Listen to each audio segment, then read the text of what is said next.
I'm Greg Judy. I'm going to be talking this morning about setting up a profitable grazing operation from scratch, and I'm going to go over a lot of the things that we've done in the past that have worked, some things that haven't worked, and I'm going to try to leave time at the end for some questions from the audience. And we come to you from Missouri. We're central Missouri.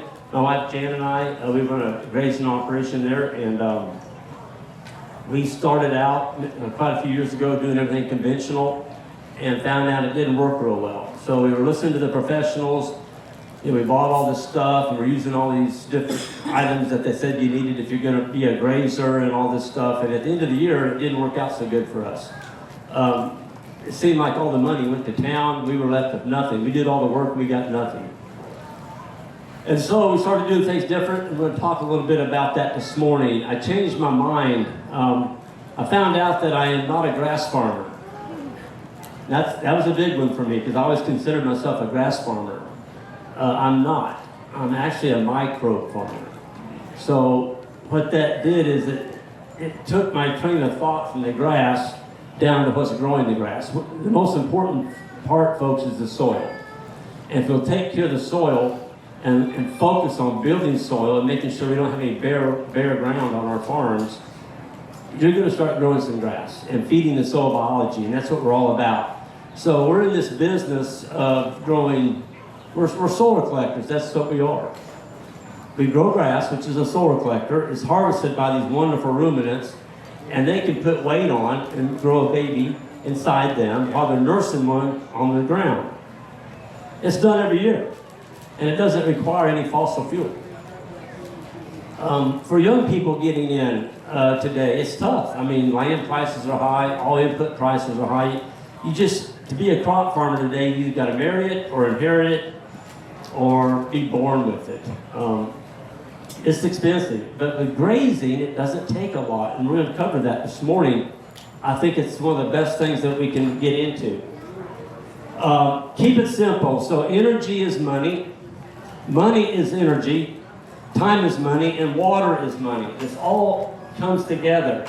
All man-made additives, whether it's fuel, fertilizer, drenching meaning putting chemicals down the throat of animals to kill the parasites, they're all there to rob the farmer of his wealth. And I did all that.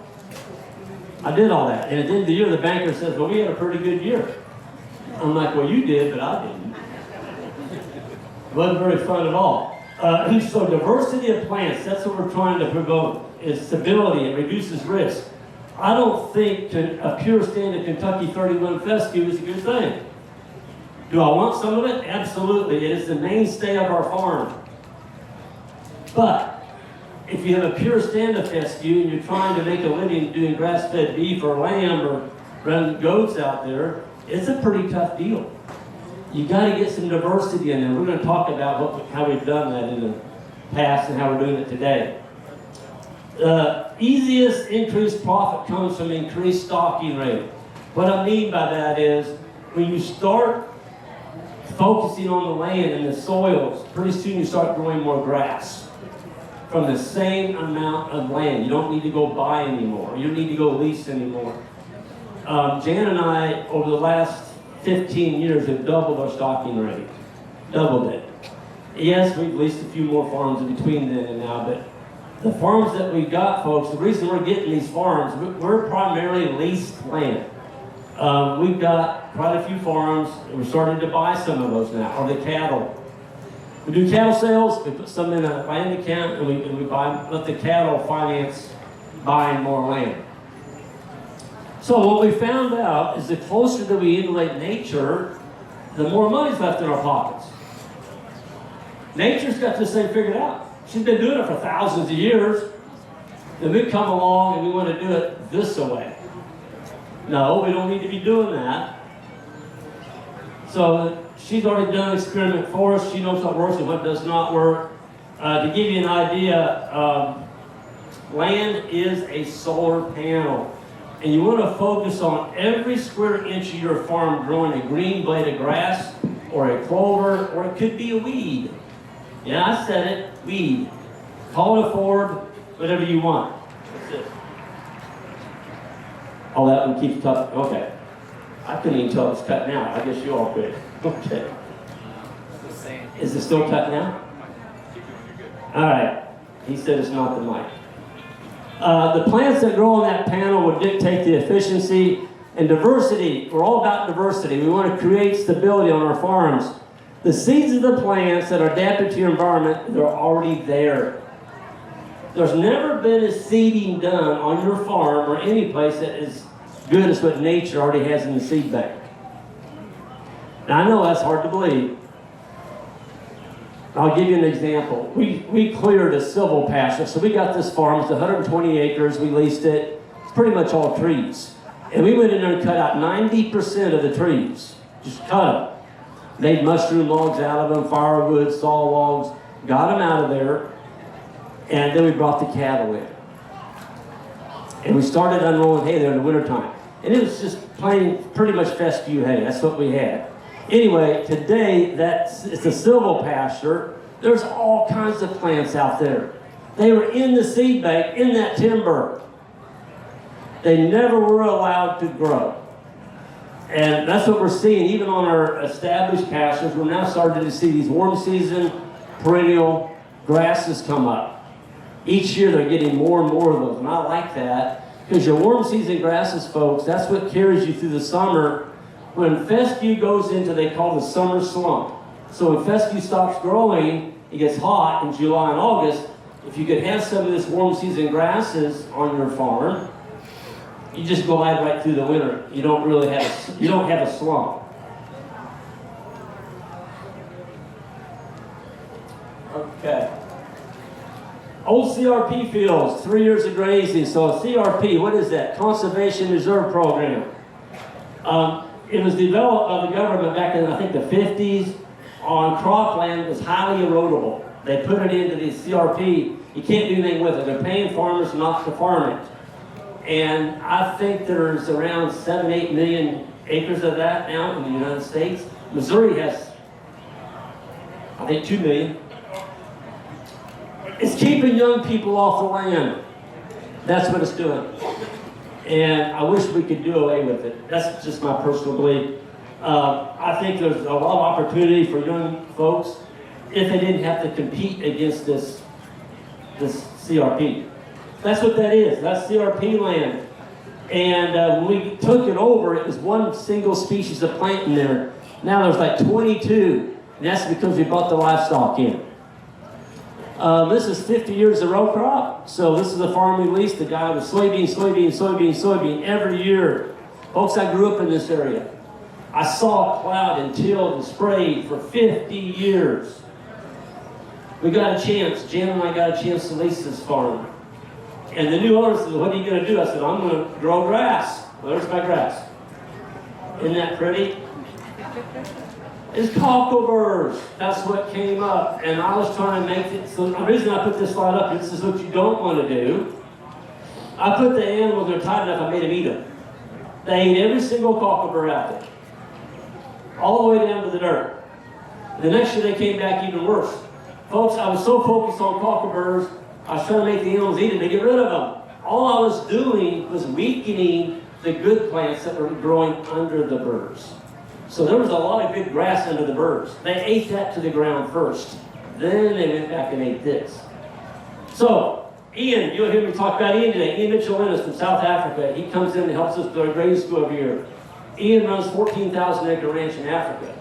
And he said, "Greg, you got to act like you don't own that field in the springtime. Go around it." I'm like, "What are you talking about?" They said, "Well, when does cockleburs come up?" They come up June 1st. He said, "Well, then you're grazing it in April and May." I'm taking all that cover off. I only taken half, but I let the sunlight in. When the sunlight came in, that's what grew.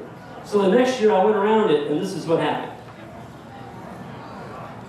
Yeah, I whipped it in 1 year. Folks, I just figured I was going to live with cockleburs the rest of my life. I really did, because that's all that seemed to want to grow out there. So the parting advice to this is, focus on what you want and attack your plant, the one that you think is like the cocklebur. Find out when its weakest point in life is. When is that? It's when it comes up.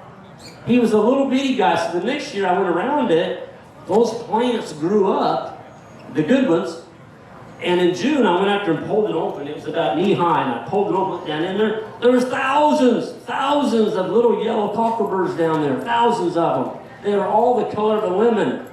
They couldn't get any sunlight. Killed them. So focus on what you want. And those weeds, if I'd have stayed focused on those weeds, I'd still be grazing cockleburs today. So, yeah. 75 years, no livestock. So this is a farm that we just got in 2018, and it had a lot of duff on it. It had no livestock, so all this brown stuff. It was thick. It was about this tall. Folks, I would have thrown a match on that. I mean, that's what I did. I like to see a fire, and I was taught you burn it, get rid of all that duff, and then all this green stuff will come up in the spring, and you're good to go. Doesn't work that way. Not for me, it didn't. When I burnt all that carbon, it had all this beautiful carbon out there. Carbon is anything that's organic. I brought the animals in and trampled the carbon. I put it in the soil rather than throwing a match on it. It'd have burnt like a Roman candle.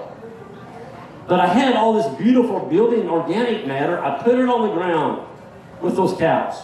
And this is what came up. So, we can't get enough carbon onto the landscape, folks. If you have to buy it, carbon being hay, and unrolling it, that gets pretty expensive. So, if you do lease a piece of ground, if you got some animals, get a fence, get the perimeter fence, and focus on getting them to trample that duff.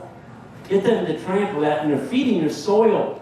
You're feeding the soil earthworms and the microbes. And you're also leaving a nice mulch.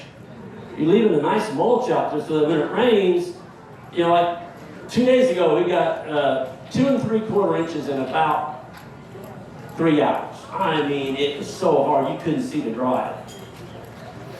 All that rain we caught. I went down to the creek in one of the farms. There wasn't any water running down there. Where did all the water go? It didn't go anywhere. It stayed up on the hills. Don't give your neighbor your water. He can get his own water. If you graze your pasture short and you have a golf course out there, you just give your neighbor your water. There it is. So this got this beautiful room in it. He's got a tongue, or she rips that plant off with the tongue. And when she does, it sends this beautiful pulse down into the roots. And it wakes up all the roots. And there's billions of microbes living down here in these root hairs. It wakes everything up. They all start eating each other. Folks, it's a war down there. It's a war under this ground. On healthy pasture, there's as much weight in animal life per acre as there is above the ground. It's what's below. That's hard to believe, but there's over 1 billion microbes in 1 teaspoon of soil. Yeah, that's a big number. Also, when you have a mob of animals that are putting kinetic energy into the soil with their cloven hooves, I call it bruising the soil. They're waking up the microbes living on the root hairs. When they all get sprung to life, they all start eating each other. It's kinetic energy. So one of the things that we do on our farm is we'll do an exclusion zone. An exclusion zone is basically when you move your animals, whenever that is, maybe it's every day, or you can move them twice a day, whatever that number is, or every week. That first area we put them in, we just put a little bitty paddock in, we put them in there tight, and they don't like it. They're uncomfortable, and they start turning and spinning, and they're stomping around, and they're moving, and it's like, get me out of here. Well, we've got a pretty sizable herd, and we'll do that on like a 1/16 of an acre. We'll put like 200 or 300 animals in there. And when you move them, you come back to that spot in 30 to 45 days, it looks like you put 200 pounds of nitrogen out there. They put all that manure, all that urine, and all that kinetic energy. The plants are greener, they're thicker, and there's more diversity. Yeah, so basically what we did there is we duplicated what happened on the prairie for thousands of years. When you had, 6 million bison going across the prairie, and they were always moving forward, trampling, stomping, manuring, urinating, and moving. They're moving.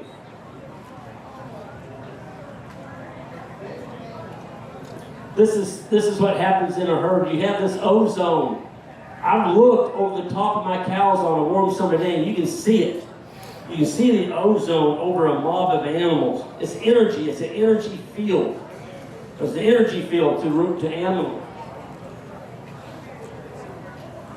This is typical in Missouri. The bottom picture, those are some of the neighbors. That's the way they winter their animals. They'll put them up in a feed lot, and that's where they spend the winter at. So they feed them all their hay. They grain them and all this stuff. Ours are continued to be moved even in the wintertime. So we're always moving them, keeping them on clean ground.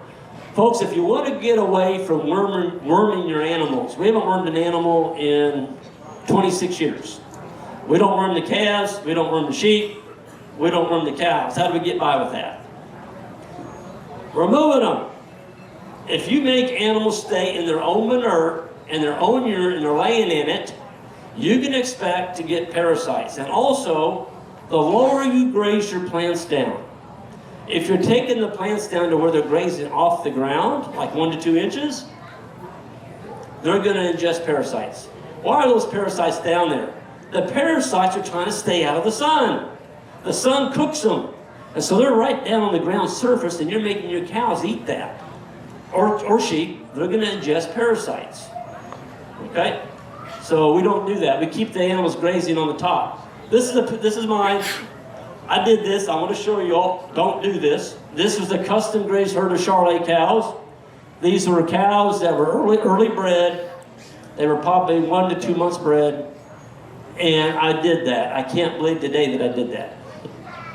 But I did. I'll be honest with you. Folks, look how tight I had them in there. They took everything. They took everything. They even got down on their knees and reached under that wire and grazed 2 foot over, and their neck was probably got shocked a few. They were hungry. Watch your animals when you move them. If you got them in there so tight, or you didn't move them soon enough, and you see that, that's a red flag. Don't do that to your animals. Okay? You can expect your animals to get thin, and folks, your pH, the pH on your cattle, the pH of the gut of the animal should be at 7. If the pH goes to the high 8s or 9, they won't even come in heat.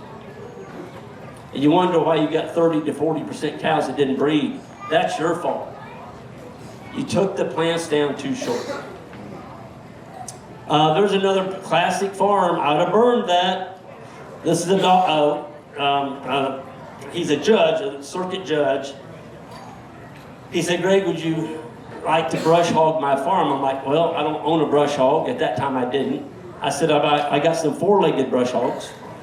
And so he said, well, I don't have any fence. Folks, if you get your animals trained to hot wire, which is ours are, there's 100 acres there we're grazing. We've got 1 hot wire on it. 1. It's a perimeter. That's it. 1 32-inch wire around that whole farm. The cows don't get out. Why don't they get out? Well, they're trained. And why is an animal getting out? It's because they're hungry. They're looking for something to eat. Okay? If you move your animals, they're not looking for something to eat. We have the new farm we just got. It's about 15 miles from it. It's the furthest farm from our home base. It was a crop farm. And guess what's growing out there? It's a poisonous hemlock. I've got poison hemlock on that farm. And there's little clumps of it all over. You know what? Those cows will not touch that. But I'm not going to let them get hungry. And I'm sure not going to do an exclusion zone around poison hemlock. I'll lock them in real tight, and it's the only thing there is there to eat. They're probably going to eat it. So cows will not intentionally kill themselves, and neither will sheep. Perilla mint is very toxic. We had a neighbor lady lost a bunch of sheep about 5 years ago. She sent me pictures of it. And she was out to the backpack sprayer spraying each one. And I said, you don't have any grass. She was set stocked. We call it the Columbus method. Y'all know the Columbus method. You turn them out in the spring, you discover them in the fall. That's what she was doing. And so her pastures are this tall, and the only thing left to eat was this perilla mint. So animals, if you don't give them any choice, they're going to eat something before they starve to death, and it's going to be a poisonous plant. Keep them moving. So this is rest followed by animal impact. So we had the cattle in the wintertime. We put down a ton of carbon, and this is what came back. This is a picture that some people kind of frown at. They're like, oh, that's terrible looking pasture. And I'm like, well, this is the pasture that got away from us. So in the springtime, I've already heard from some of you all, what do you do about fescue seed heads? In other words, you didn't have enough animals. It happens to us too. The grass gets ahead of you. You can't keep up with it. And in a period of 2 weeks, your whole farm's got seed heads on it. What do you do? Well, this is one of the options that we did. We left that, this is 160 acres, we left it, we didn't graze it. So in the springtime, when I saw my grasses getting mature, I went right back to where I started that spring, and I started my second rotation, hitting beautiful vegetative grass. I let this go to seed.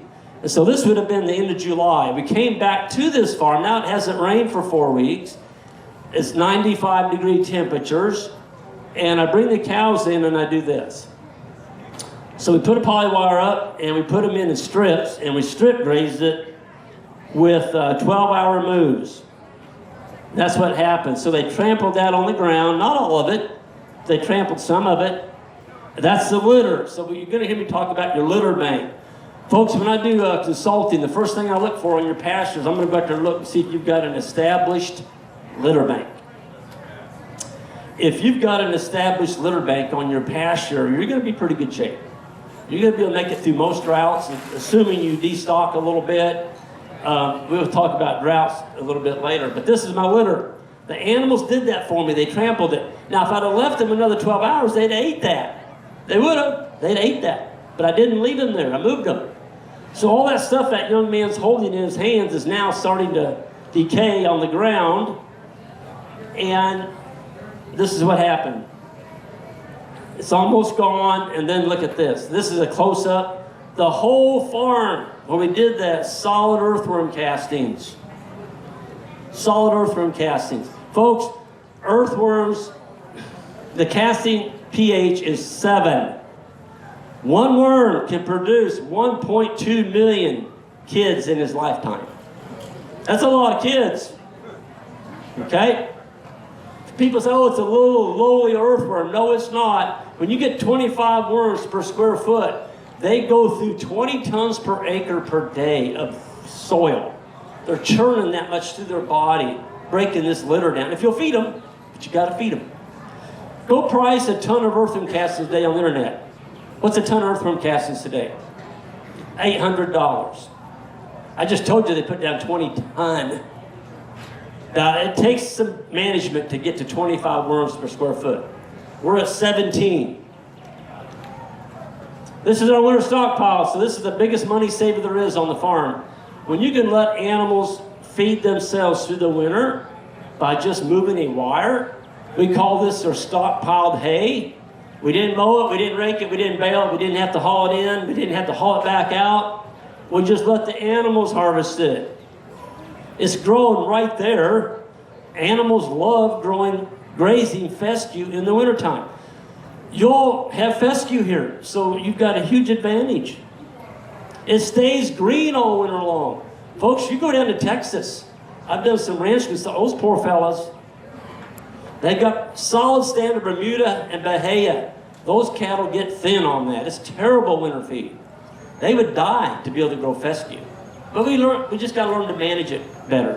What we have found out is Kentucky 31 fescue, as the winter progresses, the endophyte level goes down. So it actually becomes better feed as the winter progresses. There they are, harvesting it right there on the stem. It still got green, and that picture was taken the 1st of February. Still offering our cows green. We are in the snow belt. We can get some snow. That was a 24-inch snow came in one night. Kind of freaked out a little bit. We got out the unroller. I have a bale unroller that we make. We now sell those on our website. The nice thing about it is we can take hay and unroll it out on the snow, and we're moving this around all the time. So instead of having a feedlot up in a mucky area where you're mucking it and pugging it to death, I keep my manure and my urine and my hay out on the landscape. And the next year where we did that on that particular pasture, you could go out there in June, you could see right where we did it. That pasture is thicker, greener, and taller. I mean, I gave it a huge boost of energy in the form of fertilizer, natural, all natural fertilizer. The sheep are the toughest animals in snow. They will dig. They'll dig through snow with their foot. I did blade that for them because it was taller than the sheep. And sheep were out there digging in it, and they looked at me when I went up there like, what are you doing back here? And I'm like, well, I wanted to see if y'all were still alive. And they were. Winter stockpile grazing. This is our temporary fence, so I have an ATV set up. And this is our rubber sidewalls. So in the springtime, when it's really raining, we're getting, like it rains every day and such, and the ground's real puggy. I do not have a sacrifice spot on our farm. So what I'm talking about, a sacrifice lot would be someplace you bring your animals when it's really wet so they don't leave big indentions all over your pasture this deep. Pugging, we call that. Well, when I ran custom grazed cows, those big ones, those Charolais cows, folks, averaged 1,800 pounds. Some of those cows weighed over 2,000. Yep, that's right. Well, we started out with 1,400-pound cows. We've got our cow size down to 900 to 1,000 pounds. The advantage of that is in the springtime when it's raining, you don't need a sacrifice paddock. Just keep them moving. Keep them moving. But these sidewalls allow the animals to step on that, and you don't get a pugging mark. Wherever you put your water tank at, you come back there in 30 days, you can't tell where you had it at. They didn't punch it. So when you punch land in the spring, I'm saying punching a hole that deep, you will grow a really record crop of ragweed. That's what you'll do. You'll grow a good crop of ragweed everywhere you punch the land. Yeah, so they're standing on it. I've got a hot wire over the top of it. If I don't put that hot wire in there, sometimes they get to playing with it, and you'll find it upside down. You don't want to do that. Animals will excel if you give them good water to drink. Folks, are 75 to 80% water. Okay, I had a neighbor that was feeding them really mucky water out of his pond. It was black. The water was black. Because he let them in there, they manured in it, and they peed in it, and he fed hay around the edges. It was just nasty. His cattle were sick every week. He called me up and asked me if he could use my head catch. I got to haul some cows over there, Greg. He didn't have a corral. I said, why are your animals sick all the time? Well, he was doing the Columbus method, and he was making them drink that old mucky water. Folks, a good friend of mine, Teddy Gentry, he's the founder of the South Pole breed. Teddy is a data hound. And Teddy started doing some tests, and he found out that the cattle that had the highest quality water through the grazing season, their calf weighed 50 pounds more at weaning. 50 more pounds. Anybody sold a 400-pound calf lately? They're worth a lot of money. $4 to $5 a pound. That's what they're bringing in Missouri right now. If you got 50 pounds more just by giving them good water, 4 times 5, that's $200 more a head. You can afford to put some water line out there. And even on leased land, we put water in. I'll either build a pond or I'll go buy a roll of pipe. And I roll it out on top of the ground, underneath the fence. You can buy high-density polyethylene pipe and put a coupler on. I'm going to show you that here in a minute. And you can move water around your farm. This high-density polyethylene, you can buy it at Lowe's or Menards. There's several different places that carry it. And just put in a quick coupler. I'm going to show you what one of those look like. These are frost-free tanks. I'm not a fan of them. Large herds, they don't work. They don't have enough water in them. I'd rather have a tank. But for small herds in the wintertime, you don't freeze here in Tennessee like we do. We can get down to 30 below for a week, and we'll freeze ice this thick. And if you don't have some way to keep your water from freezing, it can be a long winter. These don't allow the water to freeze. So there it is. So this is the female here on the top. It's got 3/4-inch pipe thread on it. It just screws into a female. Screws into a female pipe thread you can buy at Lowe's and put a hose clamp on it. Just get you a piece of 3/4 inch pipe. It slides right on. So the minute this male right here plugs into the bottom, the female, you got water. It works just like an air hose. And they're $15. And they don't fail. I've got them in now for over 25 years. I've never had them fail. But I put mine down in the ground. Now the farm that Jan and I leased for 25 years, we had them above ground. And we didn't drain them in the wintertime. Okay, that's high density polyethylene. It can take a freeze, it won't crack. If you do that with PVC pipe, it'll crack just like steel will. It'll crack right open, but this does not crack. So $15 for a water point, that's where I'm going with this. It's economical to do. If you got to put out a hydrant today, a good quality hydrant, freeze-proof hydrant that you bury in the ground, those are $175. I can put in 10 of them for the price of one hydrant. I like the Gallagher. This is a Philmac. Gallagher makes one like it. This is your water valve, the little black guy, and it's got a float on it. It works just like your toilet. The minute you flush it, water kicks on, it brings it right back up to the level, so when a cow drinks, these work really good on ponds.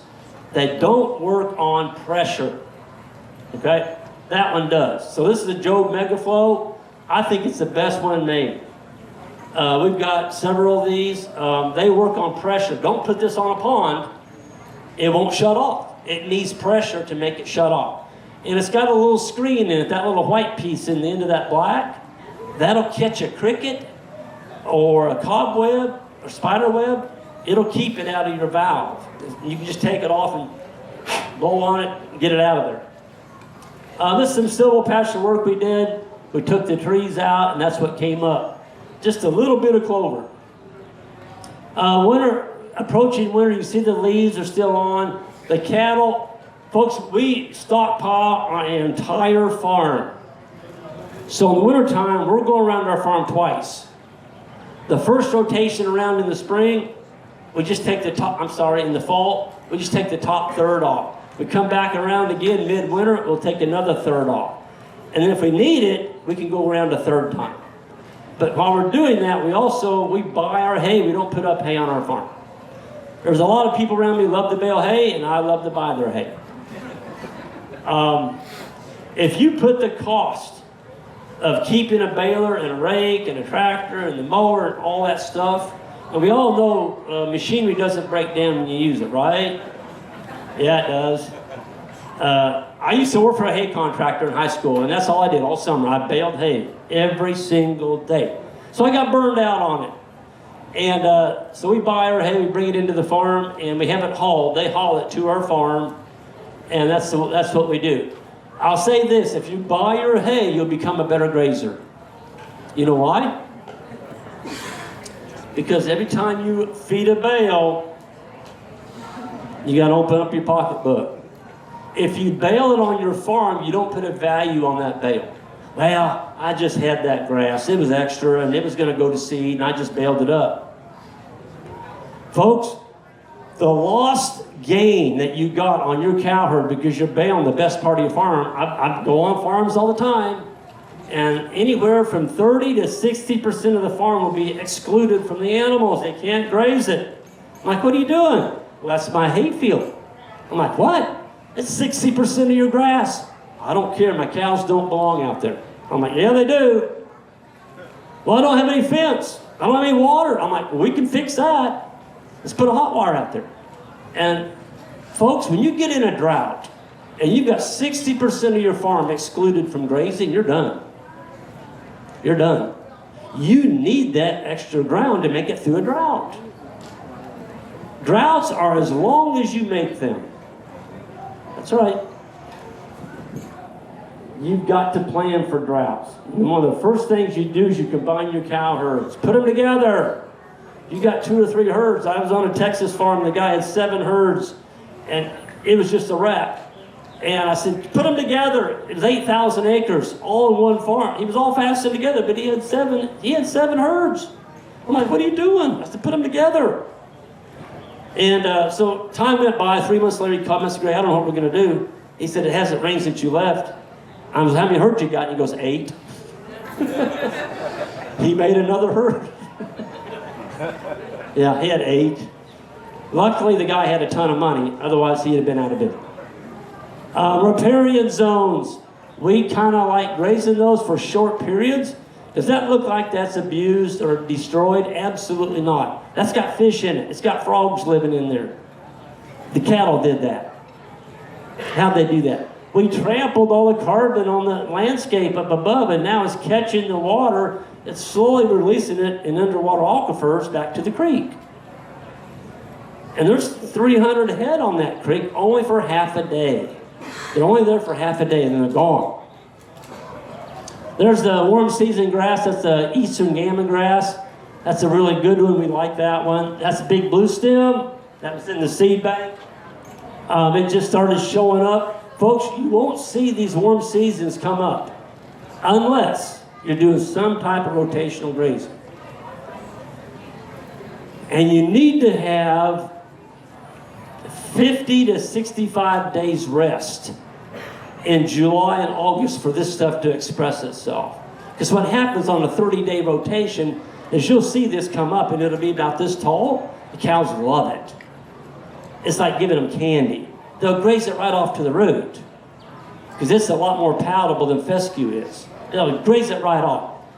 And you didn't let it get tall enough. If you let this stuff get up about 20 inches, they only graze the top third of it. And then you move them. Now that plant is there for life.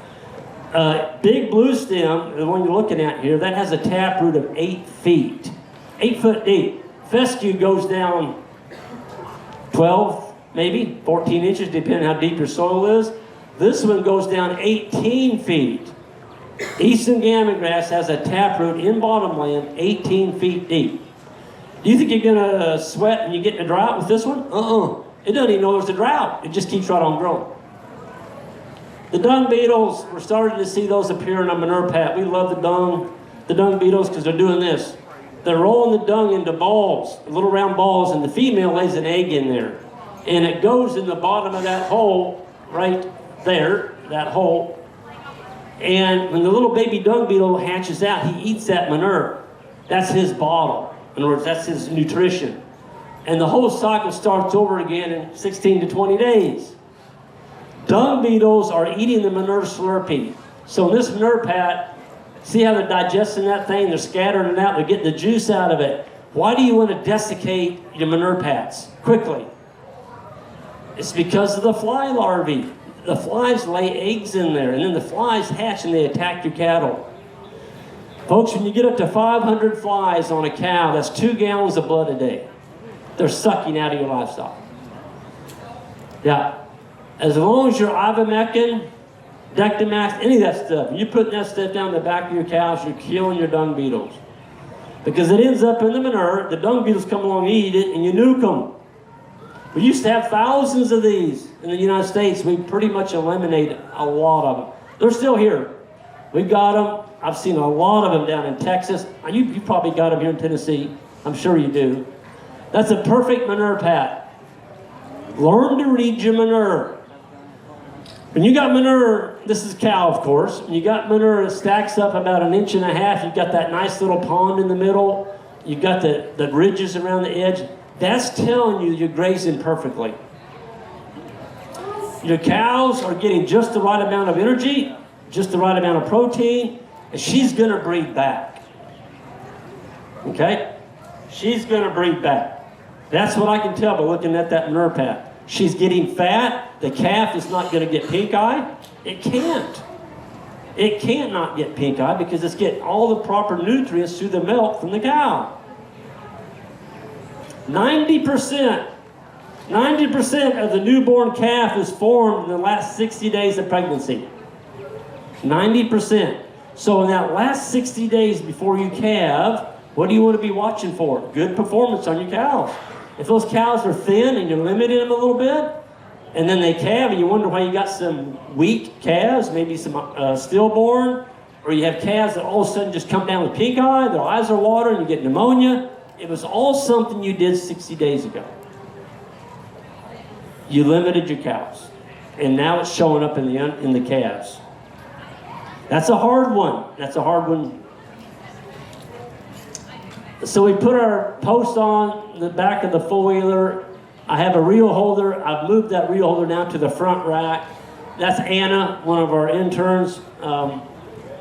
She's putting in the post. For those of you all doing grass-fed beef, you look at that steer, that's a South Pole steer. People look at him, boy, he looks like he'd be a good eater. Well, not yet. He's not finished. Folks, look right up on his tail, right there where the tail comes off the butt. He doesn't have any wrinkles. There's no wrinkles in that tail head. I wish my pointer would work, but it's not. Anyway, right there, watch that spot on this next steer. See, this steer's brisket, it's filled out. He's got the wrinkles, he's got a big old gut. You can't see a lot of bone.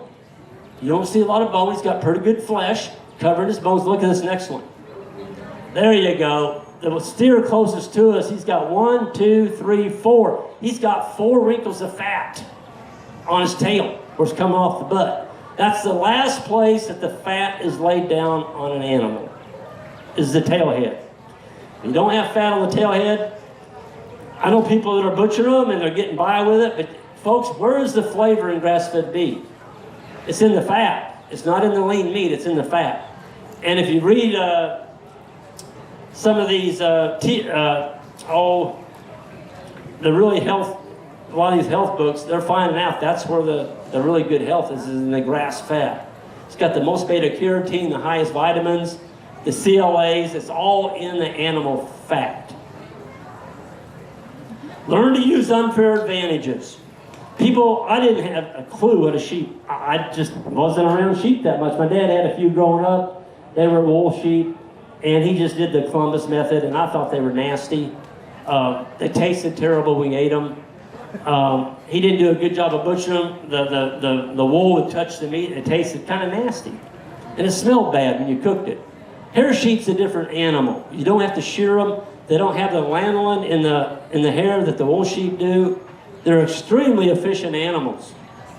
And they give you twins and sometimes triplets. You can't do that. I don't want to do that with cows. Okay, I don't want twins on a cow. That can be a wreck. We do moves all the time, so we're very fortunate. We live out in the country. It has got developed more, but everybody that lives out there works in town. And so Jan is one of our blockers. She'll be, let's say we're going a mile down the gravel road. She's going to be at the next farm that we're going to. She's got a ribbon tied across the road. This is all gravel. It's not blacktop. And I'm in the front, and boys, the interns in the back, and we just start walking them. And he's got a bean field there, and that wire's not hot. But the animals think that it is. And that's key, is getting your animals broke to hot wire. Dig around in your farm. See what your soil looks like. If it looks like potting soil, nice, loose, you've got the little vermiculites, it's got the earthworms, it breaks apart in your hand easily, you're going to collect a lot of rainwater. Folks, did you all know that for every 1% increase in organic matter that you can build onto your farm, it holds 25,000 gallons of water per acre per year? That's right. We took base samples on our farms that we started. Some of our farms were 0.05%. Not even 0.5% organic matter. We've taken samples since. Some of our organic matter is up over 5 now. So you take 5 units times 25,000. That's 125,000 gallons of water we're holding per acre. So my quote is, it doesn't matter how much rain you get, it matters how much you keep. Keep it on your farm. That's a fat steer. He's got 1, 2, 3, 4 wrinkles, and he takes another bite, his britches are going to explode. Those are the kind of animals you want. Something else about him, look how short of legs he's got. Folks, it comes down to genetics. If you want to finish a steer in 24 months, you don't want a steer that's got legs that long. The longer the legs on an animal, the longer it's going to take to get him finished on grass. We call those high maintenance animals. So learn to hate leg. Just hate it. Hate it. Long leggy animal, take them to sale barn. They'll bid through the roof for those. You know why? They like long-legged animals. The feedlots do. Because they can feed them. They can feed them a lot of corn. That's what they get paid to do. They get paid to feed corn. We want an animal that can eat grass and get fat, because we're not crop farmers. That's spring picture. So the picture is taken in March. The green's coming up. Folks, this is the hardest time to get good animal performance. In the springtime, the grass is green and lush. The cows go in and eat it. They get too much green, and it's dangerous to stand behind them. You get blasted with manure. Not anymore, because you see that dry grass in there? That was grown last fall. So the animals reach out to get them a bite of green. They're getting a little bit of dry matter with every bite. It's safe to stand behind our cows now. There's some beautiful trampled carbon. The animals did that for us. This is the neighbor. He's the one that said, what Greg does on his side of the fence might work, but it did never work over here. And I know Greg gets more rain than we do because he's always got grass. It doesn't matter that we're moving our animals and he does it, but folks, do you think he's got any microbes working in that soil? No. You can drop a golf ball down in there and you'll lose your golf ball. Picture from the neighbor, the brown water is coming through that culvert. He's decided to do some row cropping. This is our water coming off our land. I don't like that, but we got 4 inches in 30 minutes. The water just was moving off the top of the land. It's soaked up, but look at the clear. We got clear water, he's got brown water. Spider webs, we love seeing those. We do a lot of silvo pasture work, so we go in and clear the timber. We leave the best trees. And we make shiitake logs out of it. We unroll the hay in the wintertime on those areas. Bring in the pigs. We get some lumber off of it, shiitakes. Folks, we started doing all this timber clearing and getting all these trees cut. I'm like, what am I going to do with all this firewood? You can only sell so much firewood. I'm like, why can't I grow food? So I went to a mushroom class, and long story short, I think today we've got around 3,000 of these logs. And it keeps Jan, that's Jan's job. And she'll recruit me and the interns sometimes. But she's got a commercial food dryer where she can dry the mushrooms. There they are. Those are shiitakes. That's what we grow, is shiitake mushrooms grown on oak logs. Pin oak, black oak, bur oak, those are the 3 that we like. They last the longest. White oak is a good one, but it flakes.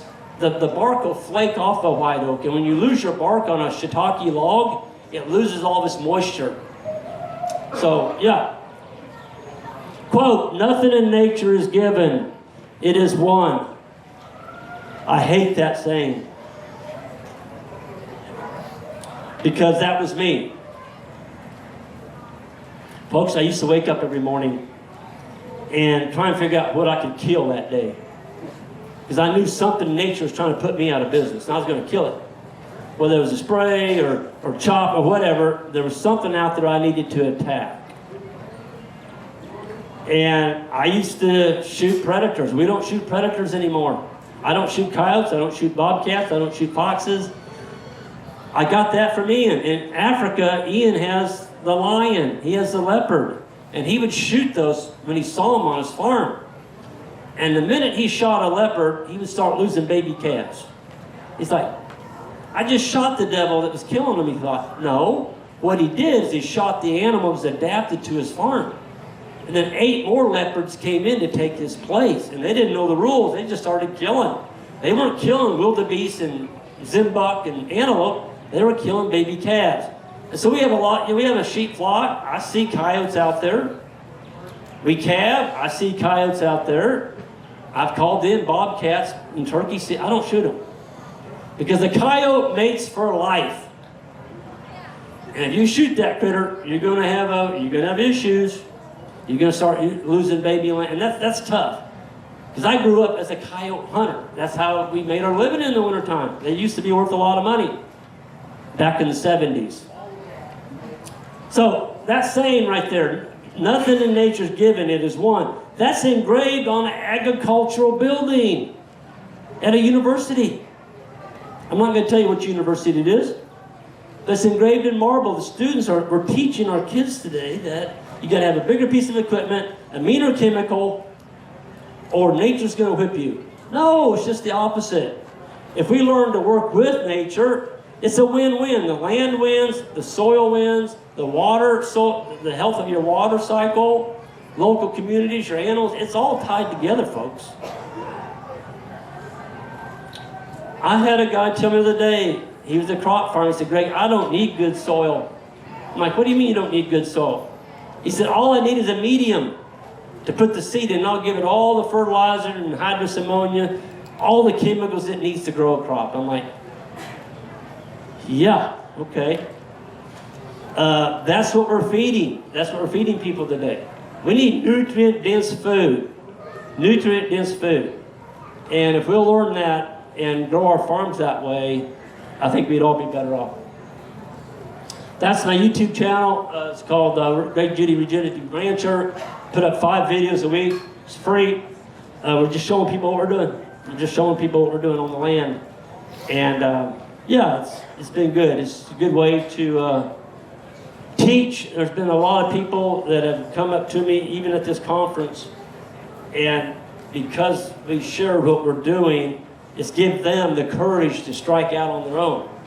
Folks, it doesn't matter if you've got 2 acres or if you've got 2,000. What I'm talking about up here works. It just works on a different scale. So I had a guy come up to me, said he had 6 acres. And he said, Greg, how many cattle could I run on 6 acres? Well, it depends. Depends where you live. It depends how much water you have. But in his locality, he said it was around 2 acres per animal unit. So for a 1,000-pound cow, he needed 2 acres. So he could run 3 cows.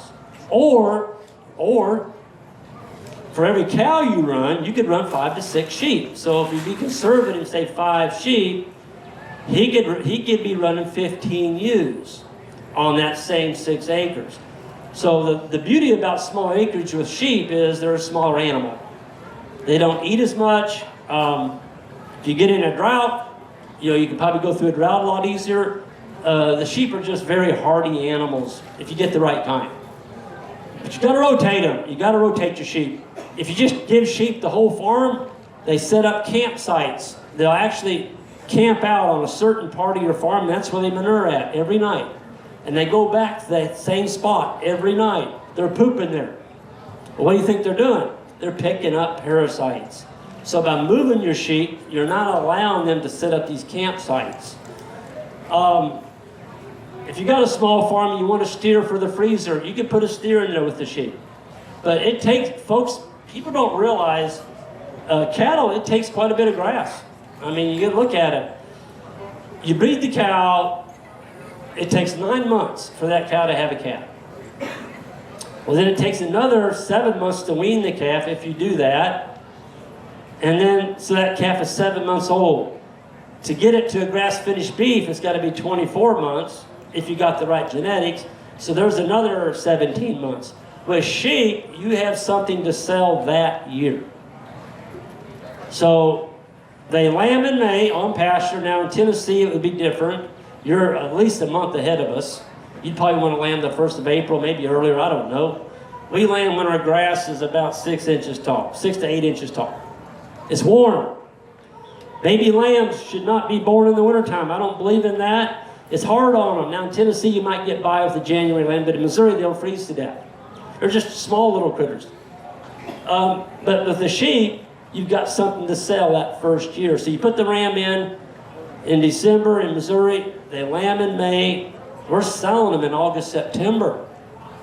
You've already got a cash crop. So for young people starting out, that folks, cash flow. You've got to have cash flow on your farm. If you don't have cash flow, it's tough. It's tough to make it to the next year. So sheep give you a lot quicker cash flow than cattle do. Okay? That's our website, Green Pastures Farm. We have a newsletter. If you want to find out what's going on in the farm, you can sign up for that newsletter too. And I tried to leave some time for some questions if anybody has anything. Yes, sir. Greg, what would you do with milk thistle? How do you combat that? What would I do with what? Milk thistle. Milk thistle. So the question is, if I had milk thistle on our farm, what would I do with that? Folks, our biggest farm that's owned by one landowner is 260 acres, and we call it Docks. Docks was covered with it. And in my early days, I was out there with a spade. Like, this isn't going to work. I'll never live long enough to dig all these up. And so I started delaying grazing on the areas of the farm where it was the worst. And folks, I just started rotational. just start trampling litter. And within 2 to 3 years, there's no more milk thistle. There's no thistle in that farm anywhere. But it took carbon. You got to get the carbon going. Get that carbon on the land, and you're growing more healthier plants. Those healthier plants will push out the thistle. But as long as you stay focused on that thistle, thistle is a function of overgrazing. Maybe you didn't do it, but the guy before you did. That's why it's there. Nature put it there. Nature will always put something on a piece of land that needs to be healed, and she's going to put something there you may not be real crazy about. It's usually going to be a weed. Right. Any other? Yes, sir, on the back. Same story for blackberries and multiflora rose. Yeah, the question is how to control blackberry multiflora rose. Sheep. Sheep. We tried running a mineral feeder into a big blackberry thicket with 300 head of cattle, thinking the cows had trampled the blackberries. Don't do that. I did that. I drug it right into a blackberry thicket that was this tall. It was over my head, but I took it forward and I drug it right in. And I'm like, boy, they're going to beat these blackberries up. Well, they did. Guess what else they did? They cut their teats. The blackberry thorns cut the teats on the cows. The cows wouldn't let the calf suck for 2 days. Every time a calf sucked, she'd kick it because it hurt her. Don't put them in thickets like that. The best way is to brush hog behind them, and in a couple years, you will start putting some pressure on them. And unroll hay on there in the wintertime in those blackberry thickets. As they get thinner, you can trample that stuff down. You can really get rid of blackberries quickly like that. Multiflora rose bushes, sheep love multiflora rose bush. That's their number one food.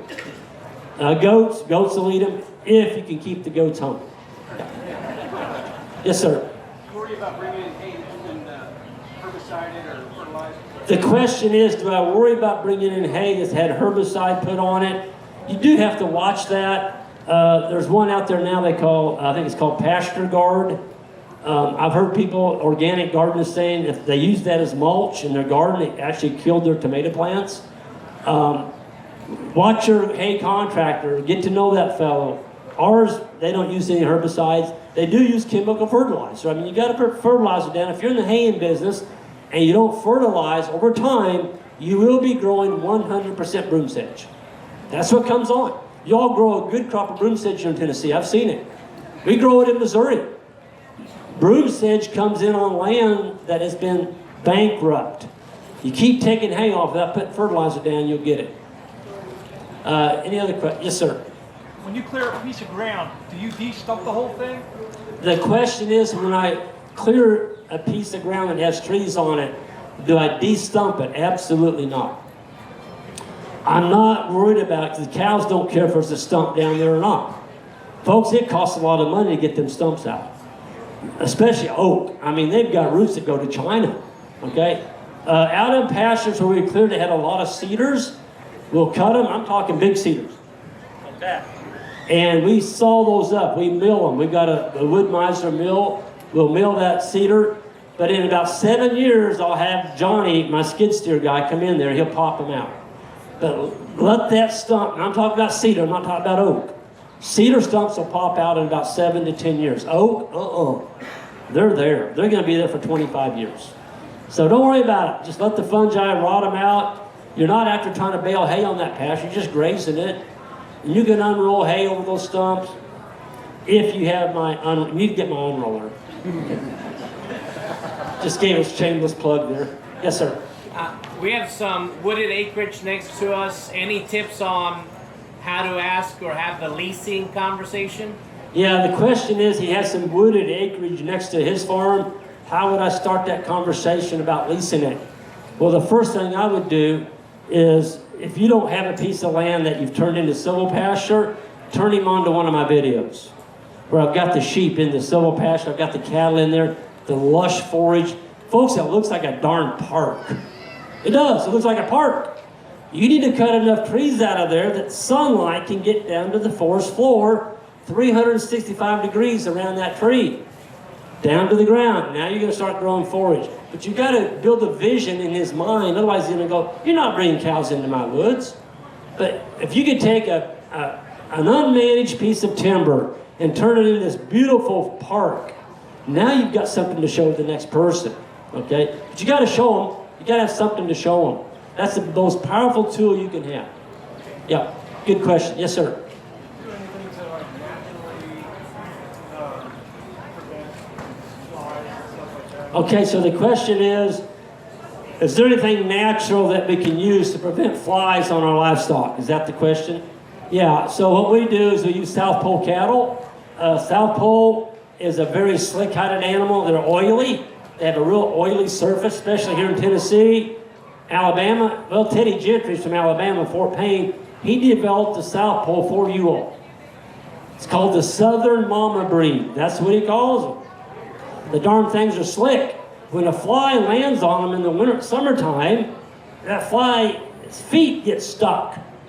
There's oily, and on an oily surface on an animal, flies don't like landing on them. They like to land on an old dry hair coat so their feet can get off quick when that tail comes around, or the head to swat at them. So a good oily animal is number one. Number two is move the animals. Folks, flies that hatch out of that manure pile, they won't travel more than 100 yards from where they were born. Okay? So move them. Keep the fly load behind you. Move them. And another thing that Isaac and I've started doing is we actually will break. So let's just say this tent is our farm. And each one of these sets of bleachers here, or seats, is a paddock. We'll graze that paddock. We'll skip this one. We go to that one. And then we skip. So we skip in paddocks between grazings. So by leaving a chunk of grass skipped in between the last paddock, man, you're leaving a ton of fly load behind you. Folks, we've got 650 tree swallow houses up now. Tree swallows, what's so awesome about them? A pair of tree swallows will eat 8,000 flies a day. That's right. They're living out there in our pasture, swooping over the top of our cows, eating flies. I do not use back rubs. I do not use ear fly tags. Don't use the mineral that has the fly insecticide in it. Don't do that. You're killing the most valuable asset that's coming out of your cow. It's the manure pile, not nothing to eat it. When they do, you're killing them. You're killing your dung beetles. The worms don't like it. You're killing your biology of your soil. And they laugh all the way to the bank because now they know your soil's dead. You've got to buy their stuff to put on your cows. Don't do that. Smaller scale, would you recommend like smaller acreage farm running chickens? The question is, on smaller acreage, would I recommend running chickens behind the cattle? If you can make that work, absolutely. The fly larvae, they're gonna pick that out. If you're gonna do that, you need to stay about 2 to 3 days behind them, because that's when that fly larvae turns into a white maggot. Yeah, it's nasty. You put your foot and open it up, and the white maggots. Yes, ma'am.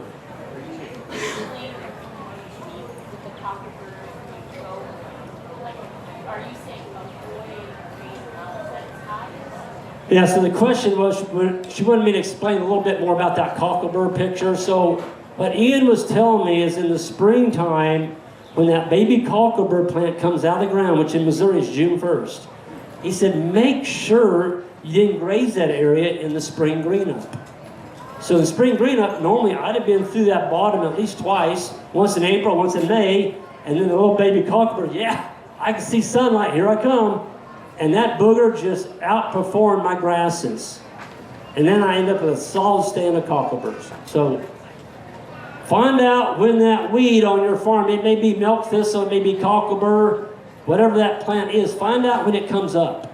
And then don't graze that area in the springtime, and you will whip it over time. Yes, on the back. We have 2 Dexter cows, which are small cattle on 5 acres, in an area that has a lot of fescue, which are here in Atlanta. It got ahead of us, and it's up over the backs of the cows. With only having 2 small cows, Yep. how do we manage? Okay, so the question is, she's got 2 small Dexters, and the grass got away from us, fescue, and you're in South Carolina, North Carolina, and you know it's just gotten away from her. The seed heads are actually over the top of your cows now. I would go in there because I guess you're rotating, aren't you? Are you rotating them? Yes, sir. Daily, twice, how often? About every 3 days. Every 3 days. So every 3 days, those cows that move forward into those seed heads, I'd go directly behind them, fall right in behind them, because you don't have enough animals. Clip it. Clip it. Clip it with a brush hog. And don't get it too short, because if it doesn't rain, you're gonna be calling me up and cussing me. You will. Greg, you told me to brush hog my pasture. Now it hasn't rained, I don't have any grass. Brush hog it off at about 8 inches. Okay? Put that, and don't do the whole farm in front of your cows. Those cows can go in there. There's still some grasses in there they can eat. Come in behind them. And the reason you clip directly behind them in that paddock is that gives you the longest recovery period. Okay? Clip behind them, not in front of them. Yes, ma'am. This is a bad tick year. What do you do about ticks on your sheep? Yeah, this is a bad tick year. What are we doing about the ticks? We're not doing anything. We have to check our own cells 3 times a day. We've got ticks. But, you know, sheep and cattle, they can take the tick. We got the cattle up. There's ticks on them. I mean, when we clamp the bulls, you know, the testicles, there's some ticks on them, but they're big animals. We don't have ticks like they do in Africa. Ian was de-ticking. He was dipping his cows. Ticks eat the ear off of cows. They take the whole ear off. So he was de-ticking them. And he's going broke. He told his wife, said, I'm going to quit de-ticking. And he did. He lost 58 head the first year out of 2,000. And now the cattle are adapted to tick. The ticks go bother the neighbor's cows now. Yeah. They can build up immunity. Am I done? Okay, we're done here. She just shut me down. I'll be outside the tent.